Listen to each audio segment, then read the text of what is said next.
कि पार्टी सिर्फ और सिर्फ गुलामी का कारण है।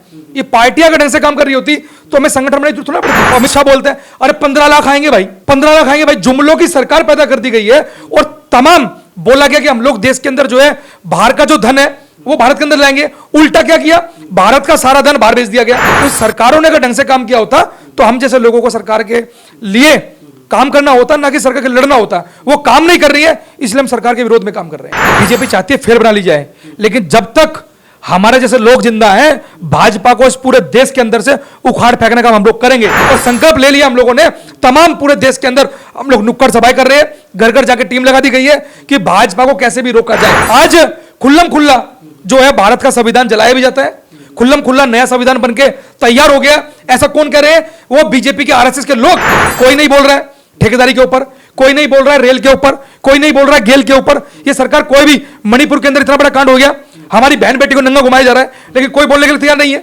कोई पार्टी के पिट्ठू जो भाजपा के अंदर दलितों के नाम पर वहां पहुंचे हुए हैं। आप देखिए पहलवानों को क्या किया गया, और ब्रिजभूषण उसी सरकार के अंदर जो है मंत्री रहा, आज तक कुछ नहीं हो पाया उसका। तो ये लोग सिर्फ और सिर्फ जनता जागेगी, चोर लुटेरा सरकार भागेगी। यहां पर वकीलों की टीम भी है जो उनको वकील के माध्यम से गाइड कर सकती है।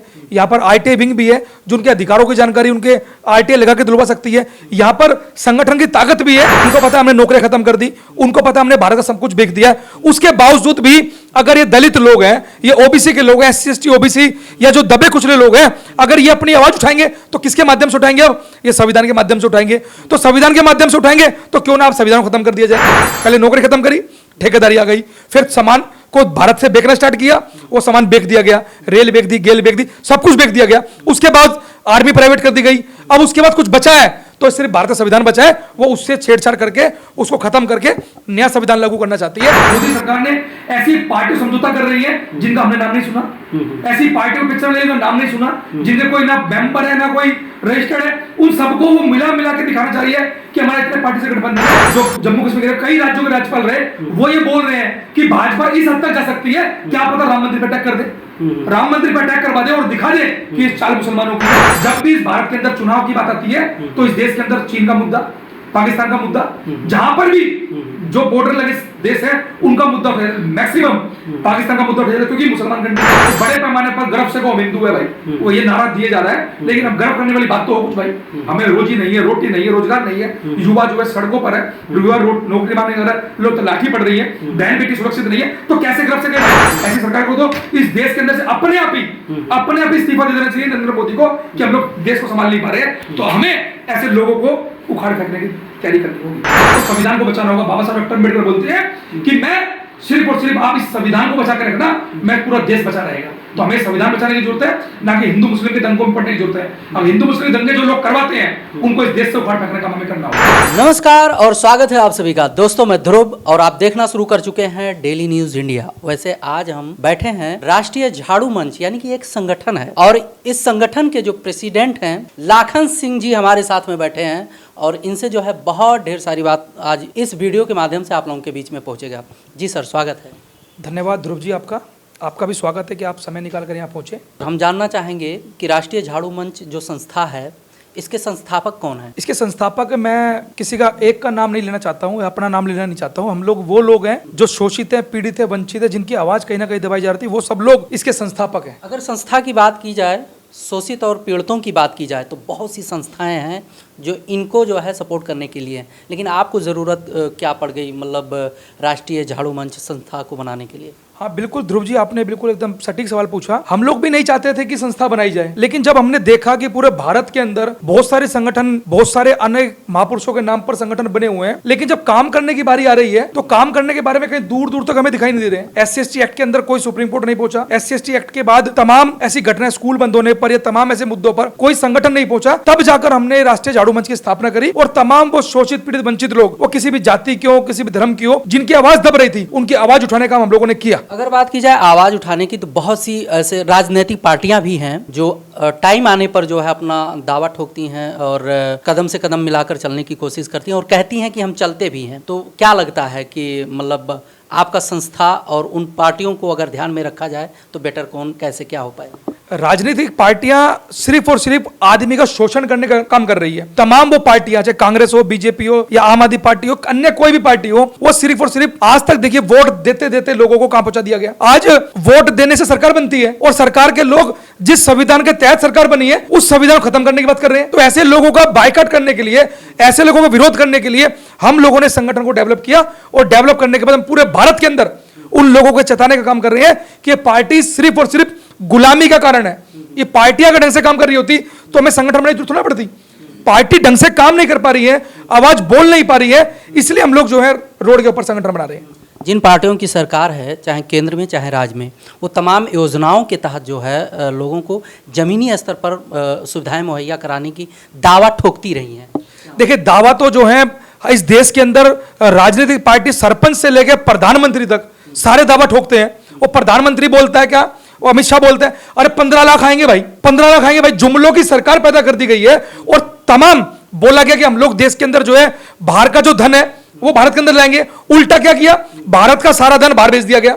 आज रेल देख लो, गेल देख लो, तमाम चीजें पूरे निजीकरण कर दिया गया, दूसरे लोगों को बेच दी गई। और तो और जो भारत की एक सुरक्षा है, रक्षा सुरक्षा स्वाभिमान, उस संस्था जो हमारी भारत की आर्मी है, उस आर्मी के ऊपर भी जो है ना कॉन्ट्रैक्ट के अंदर भर्ती की जा रही है। तो इस सरकारों ने अगर ढंग से काम किया होता तो हम जैसे लोगों को सरकार के लिए काम करना होता, ना कि सरकार के लड़ना होता। वो काम नहीं कर रही है, इसलिए हम सरकार के विरोध में काम कर रहे हैं। जैसे सर आपने कहा कि सरकारों ने ढंग से काम नहीं किया, जिन मुद्दों को आपने रखा है ये संभवतः 2014 के बाद के मुद्दे हैं, और उसके बावजूद जो है मैंने देखा है बीजेपी जो है पूर्ण बहुमत के साथ फिर से सरकार बनाई है केंद्र में, और 2024 करीब में है। 2024 बिल्कुल करीब में है। सरकार बीजेपी चाहती है फिर बना ली जाए, लेकिन जब तक हमारे जैसे लोग जिंदा हैं, भाजपा को इस पूरे देश के अंदर से उखाड़ फेंकने का हम लोग करेंगे। क्यों करेंगे? क्योंकि जिस संविधान के माध्यम से इस देश के अंदर तमाम, चाहे एससी, एसटी, ओबीसी, जनरल, तमाम लोग हैं जिनके अधिकार सुरक्षित होते हैं, और ऐसी तानाशाही सरकार जो इस संविधान को खत्म करने की बात करती है, ऐसी सरकारों को पूरे भारत से उखाड़ फेंकने का हम लोग करेंगे, चाहे कांग्रेस हो चाहे बीजेपी हो। लेकिन वर्तमान के अंदर ये भाजपा सरकार है, तो भाजपा को पूरे देश से उखाड़ फेंकने का हम लोग करेंगे। और संकल्प ले लिया हम लोगों ने, तमाम पूरे देश के अंदर हम लोग नुक्कड़ सभाएं कर रहे हैं, घर घर जाकर टीम लगा दी गई है कि भाजपा को कैसे भी रोका जाए। जैसे आपने कहा संविधान से संबंधित जब कोई भी कानून मतलब परिवर्तन होता है या बदलाव आता है, या कोई कानून जब लागू होता है तो राज्यसभा और लोकसभा में पारित होता है, उसके बाद जो है कोई कानून जो है बनता है या चेंज होता है, फिर क्या? इसमें यह कहना है कि आप देखिए कि संविधान के अंदर आज आप देखिए आईपीसी, सीआरपीसी नई आ गई है, पूरा संविधान संशोधित किया जा रहा है। तमाम इसके बावजूद जितनी सरकार इनसे पहले रही, किसी ने सीआरपीसी, आईपीसी के संशोधन नहीं किए, किसी सरकार ने संविधान के विरोध में नहीं बोला। आज खुल्लम खुल्ला जो है भारत का संविधान जलाया भी जाता है, खुल्लम खुल्ला नया संविधान बनके तैयार हो गया। ऐसा कौन कह रहे हैं? वो बीजेपी के, आरएसएस के लोग इस भाषा को बोल रहे हैं।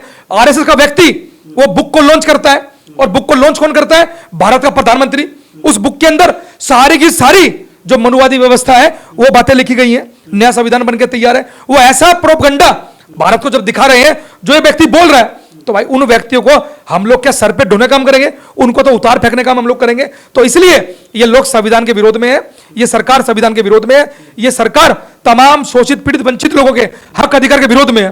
कोई नहीं बोल रहा है ठेकेदारी के ऊपर, कोई नहीं बोल रहा है रेल के ऊपर, कोई नहीं बोल रहा है गेल के ऊपर। ये सरकार कोई भी, मणिपुर के अंदर इतना बड़ा कांड हो गया, हमारी बहन बेटी को नंगा घुमाया जा रहा है, लेकिन कोई बोलने के लिए तैयार नहीं है। कोई पार्टी के पिट्ठू जो भाजपा के अंदर दलितों के नाम पर वहां पहुंचे हुए हैं, ओबीसी के नाम पर जा रहे हैं, वो कोई भी उनकी आवाज नहीं उठा रहा है।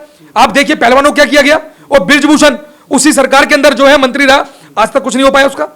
तो ये लोग सिर्फ और सिर्फ जनता जागेगी, चोर लुटेरा सरकार भागेगी, हम लोग उसकी तैयारी कर रहे हैं। जैसे आपने कहा कि जनता जागेगी और चोर लुटेरे भागेंगे। रही बात कानून व्यवस्था की, तो कानून व्यवस्था अपने हिसाब से काम करता ही है।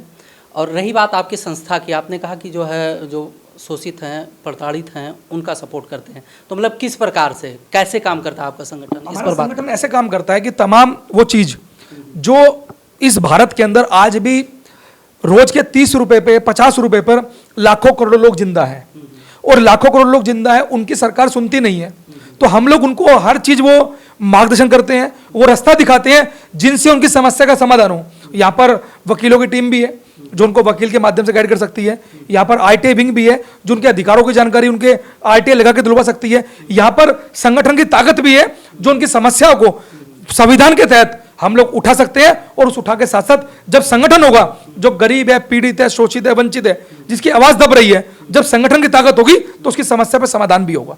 इसके माध्यम से हम लोग संविधान के दायरे में रहकर हम लोग पूरे भारत के अंदर काम करते हैं। लेकिन बीजेपी का कहना है कि सबका साथ सबका विकास, और जो देश के जो आखिरी पायदान पे लोग बैठे हैं, चाहे वो शोषित हो, चाहे पीड़ित हो, चाहे पिछड़ा वर्ग हो, चाहे SC ST के कोई भी व्यक्ति हो, सबको सरकार साथ में लेकर चलने की कोशिश कर रही है। अगर ये सरकार साथ में लेके चलने की कोशिश करती तो भाई संविधान क्यों बदलती? उसको पता है क्या कि हमने ठेकेदारी ला दी, उनको पता है हमने नौकरियां खत्म कर दी, उनको पता है हमने भारत का सब कुछ बेच दिया। उसके बावजूद भी अगर ये दलित लोग हैं, ये OBC के लोग हैं, SC ST OBC या जो दबे कुचले लोग हैं, अगर ये अपनी आवाज उठाएंगे तो किसके माध्यम से उठाएंगे? अब ये संविधान के माध्यम से उठाएंगे। तो संविधान के माध्यम से उठाएंगे तो क्यों ना आप संविधान को खत्म कर दिया जाए। पहले नौकरी खत्म करी, ठेकेदारी आ गई, फिर सामान को भारत से बेचना स्टार्ट किया, वो सामान बेच दिया गया, रेल बेच दी, गेल बेच दी, सब कुछ बेच दिया गया। उसके बाद आर्मी प्राइवेट कर दी गई। अब उसके बाद कुछ बचा है तो सिर्फ भारत का संविधान बचा है, वो उससे छेड़छाड़ करके उसको खत्म करके नया संविधान लागू करना चाहती है, जो हम लोग इस देश के अंदर होने नहीं देंगे। 24 के अंदर नरेंद्र मोदी सरकार को पूरे देश से खोड़ फेंकने का हम लोग करेंगे। इसका मतलब कि 2024 में परिवर्तन होगा। बिल्कुल 2024 के अंदर आप देखिए, बिहार से लेके आपके दिल्ली तक, और दिल्ली से लेके कन्याकुमारी तक, कन्याकुमारी से लेके जम्मू कश्मीर तक, ये तमाम संगठन, आपने देखा इंडिया गठबंधन बन गया। हम लोग गठबंधन के लिए नहीं बोल रहे, सब लोग वही है जो पहले ये काम कर चुके हैं। लेकिन हम लोग वर्तमान की परिस्थिति को देखते हुए, हम लोग इस देश के अंदर से जो तानाशाही सरकार है, जम्मू कश्मीर से लेकर कन्याकुमारी तक, हमारे तमाम ऐसे शोषित पीड़ित वंचित लोगों के संगठन जो ये काम कर रहे हैं, वो लगातार मीटिंगें करके, नुक्कड़ सभाएं करके, बड़े बड़े मंच लगाकर, सभा लगाकर हम लोग इस भाजपा सरकार को रोकने का काम करेंगे। अभी घोसी विधानसभा के अंदर आप लोगों ने देख लिया कि उपचुनाव भाजपा दिख चुका है कि भाजपा की उल्टी गिनती शुरू हो चुकी है, और यही पूरे देश के अंदर हम लोग करा के छोड़ेंगे। लेकिन जैसे जब भाजपा को अगर मात देने की बात आती है तो लोकसभा में बहुमत देना होता है, और रही बात अगर बहुमत की, तो वैसे महागठबंधन भी बन चुका है। और गठबंधन की जब बात की जाए तो संभवतः आपके हिसाब से, या आपका जो अपना मत हो, आपका संगठन का जो मत हो, कोई ऐसा एक चेहरा हो जो मोदी को टक्कर दे पाए, ऐसा है? ऐसा चेहरा मैं ये नहीं कहूंगा कि क्योंकि बड़ा गठबंधन बना है, मोदी सरकार डरी हुई है। मोदी सरकार ने ऐसी पार्टी समझौता कर रही है जिनका हमने नाम नहीं सुना, ऐसी पार्टी को पिक्चर लेने का नाम नहीं सुना, जिनके कोई ना मेंबर है ना कोई रजिस्टर्ड है, उन सबको वो मिला के दिखाना चाहिए कि हमारा इतने पार्टी से गठबंधन है। और वो जो अलायंस हुआ है, वो अलायंस इस भारत का बहुत बड़ा अलायंस हुआ है। मुझे लगता है पूर्ण रूप से सक्षम होगा कि तमाम राज्यों के अंदर तमाम राजनीतिक पार्टियां, साउथ के अंदर से बीजेपी पूरी तरह से खत्म हो चुकी है। आप देखिए, जब बीजेपी विधानसभा खत्म है तो लोकसभा के अंदर भी साउथ के लोग समझदार लोग हैं, वहां से खोड़ फेंकने का काम करेंगे। नॉर्थ के अंदर अपने जो है माननीय लालू यादव जी, यहाँ से अखिलेश जी, या तमाम वो गठबंधन बहन जी, तमाम वो लोग जो दबे कुछ लोगों की आवाज बनने की कोशिश करते हैं, वो तमाम लोग आज सब कुछ भुलाकर, सब कुछ जो गिले शिकवे थे, सब कुछ भुलाकर वो इस मत पे आए हैं कि अगर संविधान की बात आएगी, संविधान से छेड़छाड़ की बात आएगी, तो हम लोग इस भाजपा को, ऐसी तानाशाही सरकार को रोकने के लिए हम लोग भाईचारा स्थापित करके उखाड़ फेंकने का काम करेंगे। तो ये गठबंधन जो है पूर्ण रूप सक्षम रहेगा, और सक्षम के साथ साथ ये लोग भी वही है, लेकिन वर्तमान की परिस्थिति है कि इस भाजपा को रोका जाए, तो हम लोग रोक के दिखाएंगे।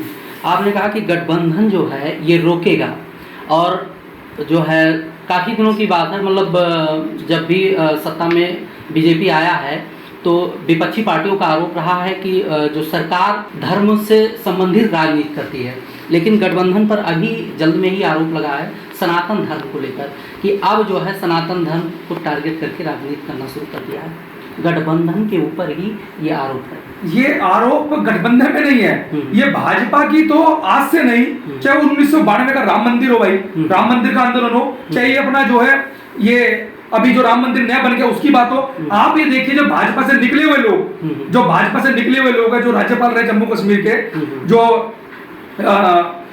जम्मू कश्मीर के कई राज्यों के राज्यपाल रहे, वो ये बोल रहे हैं कि भाजपा इस हद तक जा सकती है, क्या पता राम मंदिर पे अटैक कर दे। राम मंदिर पर अटैक करवा दे और दिखा दे कि ये चाल मुसलमानों की है। तो इस देश के अंदर बीजेपी का शुरू से एजेंडा है कि हिंदू मुस्लिम कराते ही चुनाव को जीतने की तैयारी करते हैं। लेकिन पुलवामा हो गया, उसकी जांच नहीं हुई, दुनिया भर के कांड हो जाते हैं, उसकी जांच नहीं होती है। क्यों? क्योंकि उन्हें पता है कि हिंदू मुस्लिम की लड़ाई होती रहेगी तो भाजपा की सरकार। आपने कहा कि जांच नहीं हुआ, बीजेपी वाले या सर जो है सत्ता पक्ष कहता है कि मुंहतोड़ जवाब दिया हूं, पाकिस्तान के हाथ में इस टाइम कटोरा है, अरे भीख मांग रहा है। आरडी जो गाड़ी के अंदर जो बारूद मिला, जो गाड़ी के अंदर जो आरडीएक्स मिल रहा है, क्या वो पाकिस्तान ने खा के, क्या पाकिस्तान ने टम्पो उड़ाया? अरे वो गया तो इंडिया में किसकी आईबी इंटेलिजेंस भारत की तमाम एजेंसियां फेल हो गई, वो कैसे आ गया?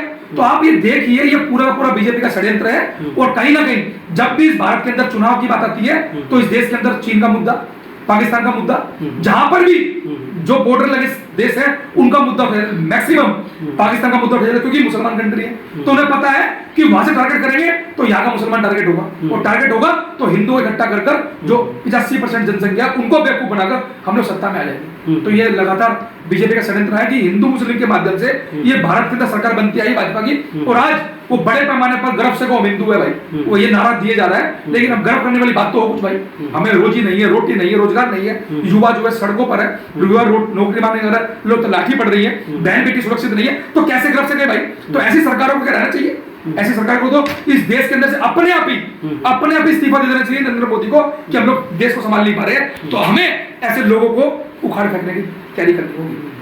चलिए, बहुत अच्छा लगा, आपने कीमती समय दिया है। और कुछ अपने जो है संस्था के माध्यम से कुछ कहना चाहेंगे? हम लोग आपके माध्यम से, आपके जो चैनल है उसके माध्यम से, और दुर्ग भाई आपके माध्यम से भी बोलना चाहते हैं तमाम जो लोग मेरी आवाज को सुन रहे हैं, आप लोग देखिए, अगर आप लोग तभी सुरक्षित हो जब इस देश का संविधान सुरक्षित है। अगर इस देश का संविधान सुरक्षित नहीं है तो ना महिला सुरक्षित है ना पुरुष सुरक्षित है। तो अगर आप लोगों को, अपने बच्चों की आने वाली पीढ़ी को अगर आप लोगों को बचाना है तो संविधान को बचाना होगा। बाबा साहब डॉक्टर अम्बेडकर बोलते हैं कि मैं सिर्फ और सिर्फ आप इस संविधान को बचा कर रखना, मैं पूरा देश बचा रहेगा। तो हमें संविधान बचाने की जरूरत है, ना कि हिंदू मुस्लिम के दंगों में पड़ने की जरूरत है। अब हिंदू मुस्लिम दंगे जो लोग करवाते हैं उनको इस देश से उखाड़ फेंकने का हमें करना होगा। तो मैं आपके माध्यम से बोलता हूँ, अपील करता हूँ कि आप तमाम लोग जो मुझे सुन रहे हैं ऐसी तानाशाही सरकार को रोकने की तैयारी करें।